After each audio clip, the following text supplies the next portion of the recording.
我能看见每个人头顶上的出轨率，当出轨率达到100%后，后面出现的都是出轨次数。我千挑万选，最后终于找到一个漂亮贤惠、出轨率为0的老婆。可是有一天，我突然发现她的出轨率在疯狂上涨。大约上初中的时候，我就能看见每个人的头上都有一串鲜明的数字。直到我爸妈吵架离婚的那一天，我才知道那一串数字代表的是出轨率。有爸妈的前车之鉴，我发誓一定要找一个漂亮贤惠、头上的出轨率非常低的老婆。在上大学的时候还真没有找到，而且她的出轨率无限接近为0。她叫徐如烟，比我大2岁，人长得非常漂亮，看起来很清纯的那种类型，就是家里面条件有点不太好，和弟弟妈妈相依为命。她爸爸是个赌徒，走了以后还给他们一家人留下了10几万的债。但这都不是事，出轨率无限为0的女人可是非常的稀有。为了不重蹈爸妈的覆辙，我必须紧紧抓住之后，我对她展开了疯狂的追求，就连债务我也一并帮她还清了。结婚之后也确实如此，她非常的贤惠能干，对我也总是十分的温柔。然而大约1个星期前，我那温柔贤惠的妻子，她头上的出轨率仅仅1夜之间就从0.08%变成了43%。老婆今天去哪了？和闺蜜逛街去了。你怎么了？这样看着我。本来我对此也并没有太放在心上，但渐渐的我就感觉到不对劲，因为我老婆头顶上的那串数字每天都在稳步增长，仅仅5天时间就从43%涨到了83%，这也就代表还差17%的出轨率，她就会出轨。这下子我彻底坐不住，不禁想到了这些天徐如烟半夜偷偷摸摸给别人打电话发信息的场景。她还说是她闺蜜，现在看多半就是在跟别的小白脸聊天，会越想越气。这些年我摸爬滚打，仅仅25岁就坐上了金融公司财务总监的位置，可以说前途无量。不仅买了车买了房，就连他老家的房子我也出资，对他简直好的不能再好。我实在想不明白，究竟是什么样的小白脸能把他迷得神魂颠倒，让他动了背叛我们婚姻的心思。我决定再观察观察，毕竟是我老婆，还是有很深的感情的。只要她的出轨率没有突破100%，我都可以再给她一次机会。周五下班回家，徐如烟脸色红润，坐立不安，完全没有了平时端庄温柔的模样。就连我回到家，她的表情都像是做贼一样，脸上写满了心事。我回来了，老婆。啊，快吃饭吧，我一直等你呢。她的话中带有一些过滤，我抬头望去，只见她头顶上的出轨率由83%变成了96%，还泛着红光。我表面上不动声色，但心里已经变得一片冰了。我知道她离出轨仅仅只差一个机会，只要有一点干柴烈火就能点着。面对即将出轨的妻子，你会怎么做？买砒霜还是买砍刀？饭桌前，徐如烟端着个饭碗，小口小口地吃着，但明显心思却不在这饭菜上。我不动声色，当作平常的玩笑说道：老婆，刚刚我回到家，你坐也不是，站也不是，像老鼠见到猫似的，难道你背着我干了什么对不起我的事吗？听到这话，我看到徐如烟身体狠狠地颤了一下，碗都差点端不稳了。很明显就是被吓到了，因为她现在满脑子都是那个小白脸，心虚了。徐如烟支支吾吾，强装镇定。哪有，老公，你最近是越来越不像话，竟然跟我开这种玩笑。说着还瞪了我一眼，但他内心其实并不平静。开个玩笑嘛，至于这么大反应吗？我笑了笑，然后故意跟他说起了一个小故事。对了，老婆，今天我听朋友说，他手下有一名女员工，原本很安分守己，温柔贤惠，可没曾想竟然出轨。她丈夫大怒，拿着一把杀猪刀冲到了公司，连砍了那女的10几刀，满地都是血。最后那女的虽然命保住，但她不仅脸全烂了，终生也变成了残疾人，而且再也不能当妈妈。我恐吓着看着她，她的脸上流露出害怕的神情，我流露出一个诡异的微笑，看得她越发毛骨悚然。哎，仅仅就是因为出轨，竟然让那个女人付出了这么大的代价，真的是不值啊！不知道那女人下半辈子坐在轮椅上的时候，会不会后悔当初的冲动。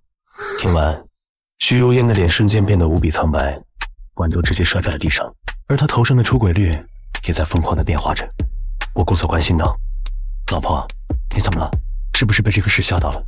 徐如烟心慌意乱，根本不敢看我的脸，支支吾吾道：是啊，这真是太吓人了。对了，你怎么突然跟我说这么吓人的事？说着，她抬头看向我，我笑道。平时聊的都是花前月下，今天来点不一样的刺激刺激吗？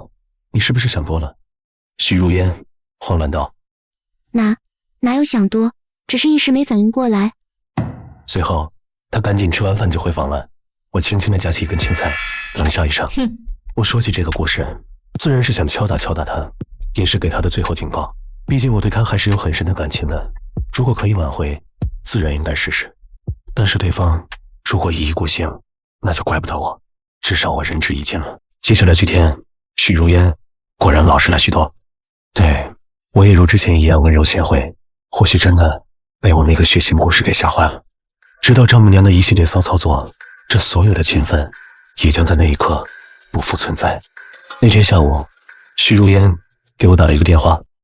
老公，今天晚上你就自己点外卖吧，我要回我妈那一趟。出什么事了？要不要我陪你回去？不用，我家里没什么事儿，就是回去我妈那儿，而且你还有工作，不用陪我的。不过我现在公司里确实有些事情需要我做，实在走不开，便想着下班后去接她。算了，下班后我第一时间就开车朝丈母娘家的方向驶去。2个多小时后，我来到了丈母娘家。丈母娘看到我之后，竟皱了皱眉，一脸嫌弃道：你怎么来了？面对她这种态度，我早已见怪不怪。如烟这么急着回来，我担心出了什么事，所以才匆匆赶来看看有什么可以帮忙的。对了，如烟回来了吗？大人呢？丈母娘竟表现得十分不耐烦，直接道：如烟她早就回家了，我就是脚崴了一下而已，又没什么大事，回来干嘛？不过你来丈母娘家，竟然连礼物都没给我带上一个，像什么话？有你这么当女婿的吗？还有，我脚伤了，赶紧给我转2万块钱，让我去买点补品补一补。说着便掏出了手机，打开了收款码，一气呵成。这让我十分恼火。每次来丈母娘家，他都会找各种理由要钱，从1000到上万，每次还如此理直气壮，孝敬长辈。虽然是应该的，我也不差这点钱，但这样罚跟抢劫一样，谁乐意受着？看来这几年对你掏心掏肺的，已经让你膨胀了，是吧？觉得我娶了你女儿，已经被你拿捏住了，是吧？我越想越气，但没办法，最后还是给了。要是不给，他会不会放我走，都是一回事，只会让我很不自在，浪费我时间。收到钱后，丈母娘眉开眼笑：哟，到账了啊，算你小子识相，早这么上道，我也不用天天念叨。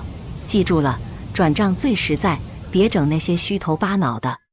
说着就笑着，直接就进了屋子，关了门角，健步如飞，哪有一丝崴到脚的样子。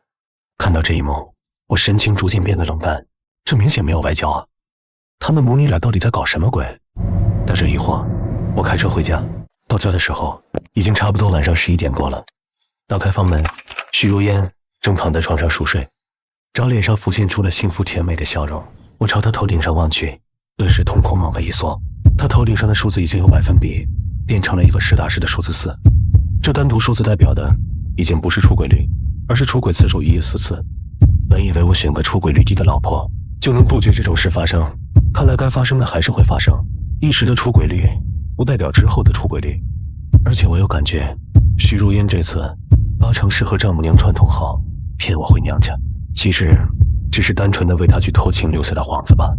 她自以为自己做的天衣无缝，殊不知她头顶上的数字早已经出卖了自己。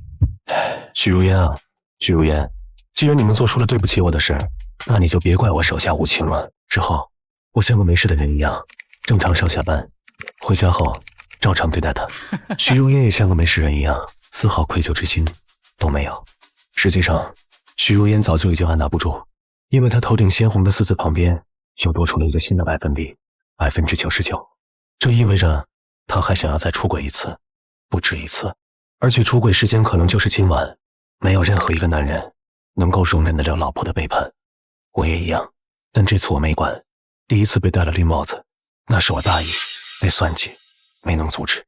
这次再被戴上一顶绿帽子，是为了取一个结果，暗自找好了私家侦探帮我调查，同时我都要看看这次究竟是谁来帮他打掩护。果不其然，这次是他的弟弟刘小坤，还在上班的时候就给我打电话：姐夫，晚上有空不？陪我去逛逛呗，我想去看看新出的游戏机，然后咱俩再喝点儿。行啊，下班我来接你。好家伙，一家子气上阵是吧？面对这种要求，我自然是不能拒绝的。我可等着徐如烟的出轨照发在我的手机上，那可是活生生的证据啊！小舅子和他妈是一个德行，疯狂的在我身上捞油水，陪小舅子一直潇洒到了凌晨2点，我才回到了家。老婆早就熟睡，但头顶上的数字从4变成了7。好家伙，又要了3次是吗？你是真够饥渴难耐的。这时我手机响了起来，是那个私家侦探给我发来了2个文件，上面写着第1次出轨和第2次出轨。2个文件里面全都是一大沓照片以及好几段视频。看到照片上那个男人的面孔，我微微一皱，随即露出了冷笑。没想到竟然是你，难怪能把我老婆迷得神魂颠倒。既然这样，那你们就准备好迎接我的报复吧。这个男人叫魏继峰，是我财务部的一个中层管理，比我大2岁，长相十分的帅气，在公司里面有一种迷妹。原本他是运营总监的热门竞选人，只要他好好干，不出差错，要不了几年，那个位置就是他的。可是他万万没想到，我之前凭借着能够看出轨率这项技能，在背后一顿操作，直接把原运营总监给挤下台了。加上我手上握着把柄，自然就把运营总监的位置给接回，成了公司史上唯一一个28岁当上总监级别的人。叶凡，28岁的总监，公司的未来就靠你们年轻人了。感谢老板信任，我定不负所托。没想到他因此怀恨在心，直接从我老婆身上下手，还给我戴了这么大一顶绿帽子。我翻看着第1个文件，事实证明我想的果然没错。当时徐如烟根本就没有回娘家，而是和魏继峰去了城里的一家十分高档的情侣酒店，玩得不亦乐乎。想到他庄贤会说的那句话，老公，我回我妈家看看。想到每次这可能都是他约会魏继峰的借口，只是靠这个借口打个掩护而已，早早的就和丈母娘串通好了。而第2个文件就更厉害了，也就是今天依旧是同一个酒店，看着徐如烟笑颜如花，无比配合的模样，我气不打一处来。尤其是魏继峰像是在报复一样狰狞的表情中，显得无比的得意。不过像他这么有野心的人，肯定不是为了单纯给我戴绿帽子那么简单。通过视频录音，我终于知道了他的目的。如烟，如果你真的爱我，就帮我办一件事，把你老公的优盾给我偷过来，等我操作完就把它还回去。等我坐上财务总监这个位置，家里的财务大权就由你来执掌，想怎么花就怎么花，再也不用你那个没良心的老公像包养你一样，每个月只给那么点生活费。峰哥哥，我都听你的，你真好。想到他俩的对话，我一脸冷笑。没想到他竟为了我手上储存有公司财务数据的优盾，只要拿到了那个优盾，不管他怎样操作，都会让我在这个公司待不下去，甚至还有可能面临倾家荡产甚至坐牢的风险。而许如烟也是个脑残玩意儿，靠一张帅脸就把他给迷得七荤八素，简直蠢得像猪被人当枪使都不知道。于是我将计就计，趁许如烟不在，偷偷在房间里安装了一个摄像头。前几天还没什么问题，只不过许如烟的头顶上的数字也慢慢的从7变成了13。直到一次周末，许如烟竟趁我熟睡，像做贼一样偷偷翻起了我的公文包。找到优盾后，他暗自欣喜，又将一个假的优盾放进了我的公文包里。随后在卫生间给他的姘头打电话，我调包完优盾了，亲爱的。要不是有监控，我还真以为他的假优盾就是我的优盾。优盾没投后，隔了1天，徐如烟就将优盾还给我。这个傻子自以为做的天衣无缝，殊不知早就被我的监控看得一清二楚。我打开系统一看，里面有2000万不翼而飞，都转到了一个海外的账户上去。看来这是想营造出我挪用公款的假象。行，既然你想玩，那我就陪你玩。发现公款被挪用是需要时间的，魏继峰那里目前还没什么动静，但丈母娘他们一家竟然直接找上了门来。丈母娘没有一丁点笑容，小舅子全程在玩着手机，看见我后连招呼也不打一声，就直接走进了我家，在我沙发上躺了下来，就好像是在自己家一样。那浓郁的脚臭味让我直皱眉，丈母娘也是一样，毫不客气，鞋都没脱，就盘坐在了沙发上，然后开门见山道：你小舅子女朋友已经谈了很久，是时候该结婚了，总不能让他们2个跟我这老婆子一起住乡下，所以你就在城里给小坤买栋别墅，跟你这差不多的。还有那叫什么迈巴赫的车，小坤最近一直在念叨，你也给他买一辆。到时候结婚也有面子，50万彩礼钱也不能少。小坤虽然工作了，但你给找的那个工作也不怎么样，1个月才1万多一点，他还要跟女朋友约会什么的，也攒不到几个钱，所以这些都得你给，一件也不许落下。看着他贪婪的面孔，我冷冷一笑，想得美，狮子大开口也不是这么开的吧？结个婚而已，要花这么多钱吗？丈母娘脸色一变，破口大骂。丈母娘脸色一变，怒道：哼，怎么我说话不好使了，是吗？你现在功成名就了，就这么一点钱也不愿意给你小舅子拿出来。小舅子顿时不乐意了，眼底满是嫌弃。姐夫，你现在可是财务总监，年入好几百万，别那么小气。徐如烟也是急忙道：是啊，老公以你的本事，要不了多长时间就能全部挣回来。我只有这么一个弟弟，你就当是为了我，好吗？面对他们贪婪的目光，我只说了2个字：没钱。丈母娘听完，直接将茶杯摔了个粉碎，吼道：如烟，这就是你找的好丈夫，现在竟然连我的话都不听了，真的是翻了天了。早知道你是这么个白眼狼，当初我就不应该把如烟嫁给你这么个混账。小舅子满脸憎恨地看着我，你根本就不配当我姐夫，一栋别墅，一辆迈巴赫能要得了你多少钱？我看你就是不爱我姐。徐如烟楚楚可怜地看着我，眼睛都红了。在他们看来，我这些年掏心窝子对徐如烟好，几乎是有求必应，就认为我绝对是爱惨了这个女人。他们一家子认为只要拿徐如烟来做文章，我就绝对会无条件答应他们的条件，但他们错了。在我心里，别人对我好，我就对别人好，别人要是对不起我，那我也不会手软。不过你们既然这么贪婪，那你们就要承受贪婪的代价。行，我答应你们。真的？这可是你说的，千万不能反悔。小舅子眼神中丝毫不掩饰其中的激动。我点了点头，笑道：当然是真的，你是我老婆的亲弟弟，我的小舅子，为了你，我什么都愿意做。徐如烟一脸感动地抱住我，但头顶上93%的出轨率丝毫没有变化，很明显就是装的丈母娘已经按捺不住心情，但依旧板着个脸，故作威严道：这才像话，就这么点要求都办不到的话，那你也就别当我的女婿了。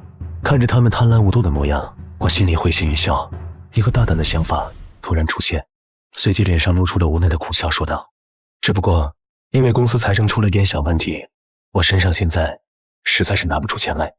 小舅子笑容戛然而止，随即怒不可遏地揪住了我的衣领。我急忙解释道：不，你们误会了，是这样的，因为公司账上确实出了一点小漏洞，为了弥补，我身上所有的钱都被填进去了，起码要等1个星期才能运转正，到时候我的钱不仅能够全部提取出来，还有一笔丰厚的奖金，买别墅买车，简直就是洒洒水。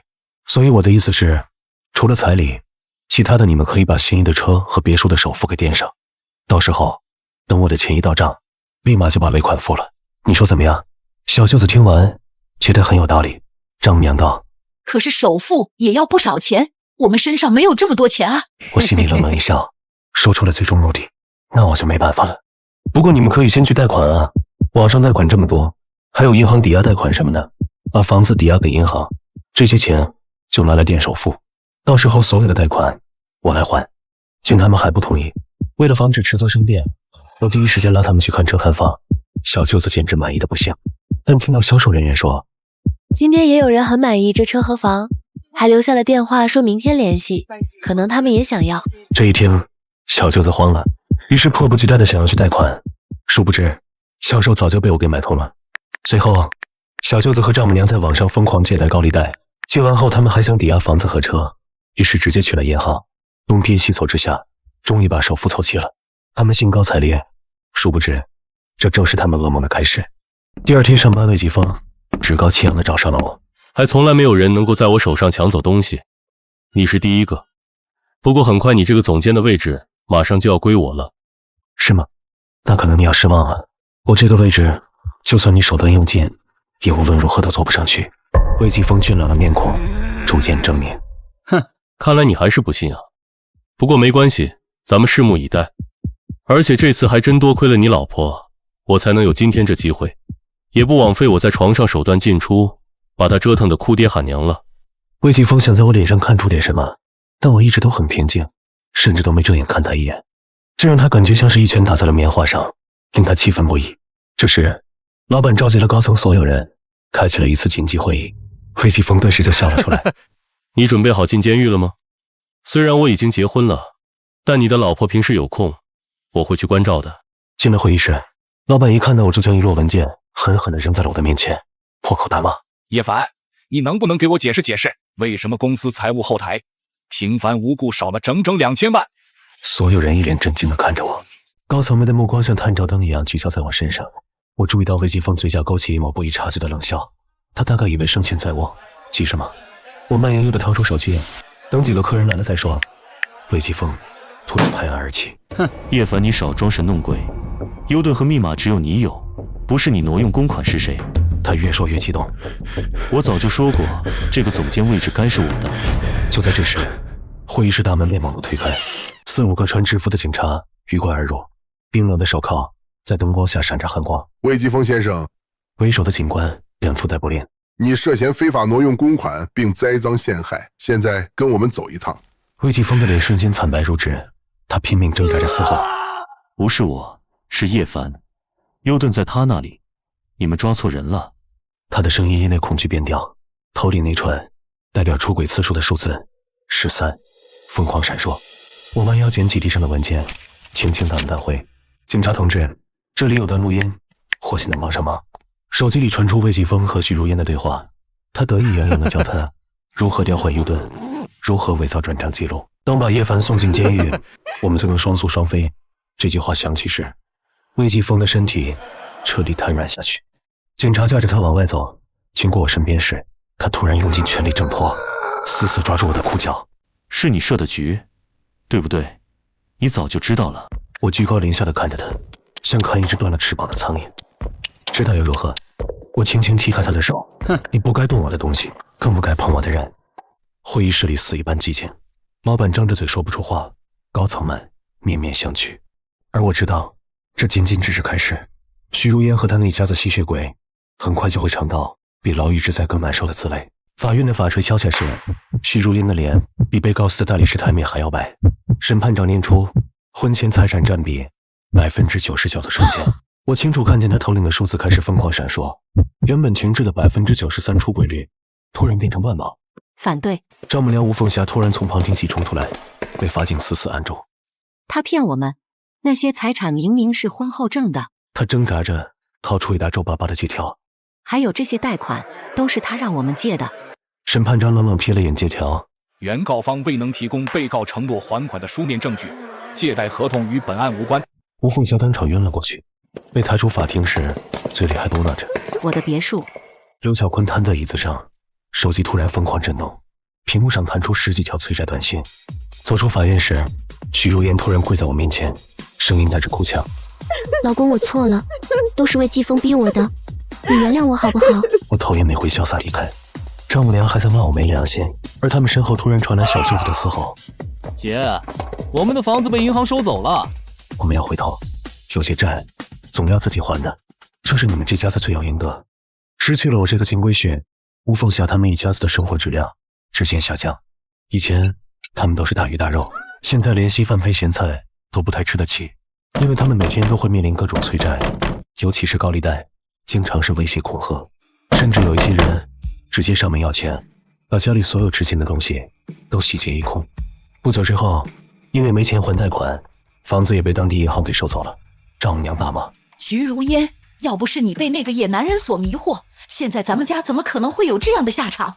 你弟弟的工作也丢了，女朋友也跑了，我们家所有的东西都没了，这一切都怪你，你不配当我女儿，我死也不会原谅你的。徐如烟后悔极了，不禁泪流满面。